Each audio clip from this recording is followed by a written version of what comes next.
Sir, माझा प्रश्न असा आहे. ओके. नियमित ऍक्टिव्हिटी केल्याने स्पेशली स्त्रियांच्या आरोग्यावर आणि मानसिक ह्याच्यावर काय परिणाम होतो आणि दुष्परिणाम काय होतात जर तर ह्या गोष्टी तिला जर काही कारणाने मिळत नसतील किंवा काही गोष्टीने ती मागे राहत असेल त्या बाबतीत, तर तिच्या मानसिक आरोग्यावर काय परिणाम होतो आणि त्यातून कुठल्या कुठल्या आजारात ती बळी पडते हे पण सांगा सर. नक्कीच द्रौपदी, अतिशय छान. म्हणजे हा दुसराही प्रश्न तुम्ही अतिशय उत्कृष्ट विचारलेला आहे. आणि स्त्रियांच्या मानसिक आरोग्यावरती नेमका काय परिणाम होतो, दुष्परिणाम काय होतात? म्हणजे एवढे क्वेश्चन लाईन मध्ये विचारले की आपला पूर्ण शो जरी चालला 22 मिनिटं तरी संपणार नाही, तरी पण मी थोडक्यात सांगतो.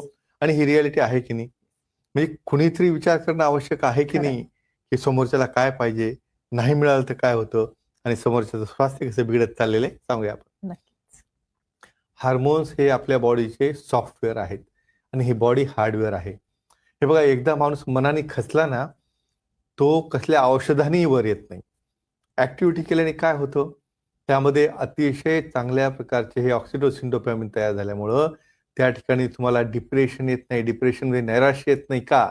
एक स्टडी झालेली आहे ज्यामध्ये की तुम्ही विदाऊट प्रोटेक्शन ऍक्ट केल्यानंतर जे सिमेंट डिपॉझिशन होतं, त्यातनं अमिनो ऍसिड्स आहेत, एन्डॉर्फिन्स आहेत, त्या ठिकाणी वेगवेगळे हार्मोन्स आहेत, हे त्या ठिकाणी ऍब्सॉर्ब झाल्यामुळं बॉडीमध्ये सर्क्युलेट होतात.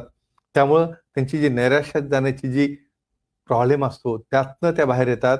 आणि अशा एक 500 ग्रुप ज्यांनी रेग्युलर ऍक्टिव्हिटी केली आणि जी केली नाही, त्यामध्ये बऱ्याच केसेसमध्ये असं आढळून आलेलं आहे की त्यामध्ये त्यांना डिप्रेशनमध्ये जाऊन ते बऱ्याचदा शेवटचं पाऊल उचलण्यापर्यंत देखील जाऊ शकतात. म्हणून तुम्हाला ऍक्टिव्हिटी ही रेग्युलर होणं आवश्यक आहे. ऍक्टिव्हिटी सारखेच तुम्हाला आनंद मिळून हार्मोन बनणाऱ्या आणखी बऱ्याच बाबी आहेत. तुम्हाला फोरप्ले नावाचा हा इतका मोठा टॉपिक आहे की यामध्ये गेल्यानंतर देखील तुम्हाला तुमच्या बॉडीमध्ये इतके सेन्सर बनलेले आहेत, तुमच्या डोक्यापासनं, डोळ्यापासनं, लिप्सपासनं, तुमच्या शरीराच्या बेसपासनं ते प्रत्येक एरियामध्ये स्टिम्युलंट्स असतात, हे इरोजेनिक झोन असतात. त्यासाठी आमच्या सुखी जीवनाच्या मंत्राच्या पुस्तकात खूप छान अधिक माहिती दिलेली आहे. त्यामुळे प्रत्येकाला ह्याचा कसा अनुभव घेता येईल आणि आपल्या कल्चरल फ्रेममध्ये राहून याची खूप चांगली माहिती आहे. ते बऱ्याचदा त्या पुस्तकातून देखील माहिती घेऊ शकतात. नक्कीच सर.